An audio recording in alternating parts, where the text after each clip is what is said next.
किसी ने क्या सच बात कही है कि पंछियों की जाति में कौवा और मनुष्यों की जाति में नौवा, यह सबसे होशियार लोग होते हैं। तो हम आपको एक छोटी सी कहानी सुना रहे हैं, ज़रा ध्यान से सुनना।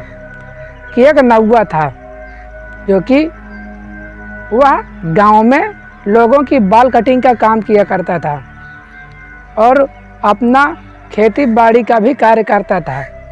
एक दिन उसी खेतों के थोड़ी दूर में ही एक कैथा का वृक्ष था। उसे कैथा खाने की लालसा होती है, तब वो उस वृक्ष पर वह चढ़ जाता है।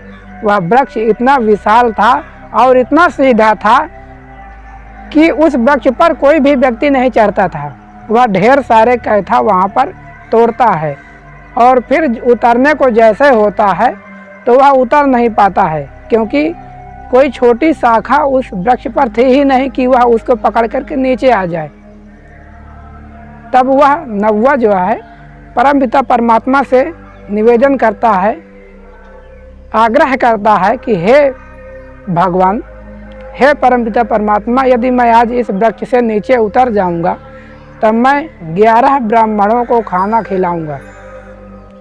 इतना करने के बाद वह उतरने की कोशिश करता है और वह आधी दूर तक उस वृक्ष के नीचे उतर आता है।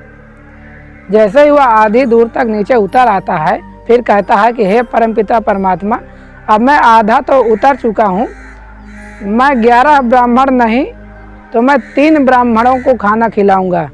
और फिर वह नीचे उतर आता है।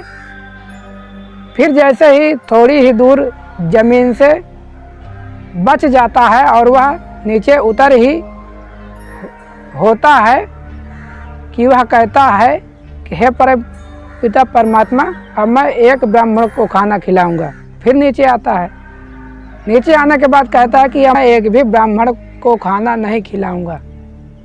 तो भैया, ऐसे लोगों से हमेशा सावधान रहना कि अपना कार्य निकलने के बाद आपको ही भूल जाएं। तो यह छोटी सी कहानी कैसी लगी नीचे कमेंट बॉक्स में कमेंट करके ज़रूर बताइएगा।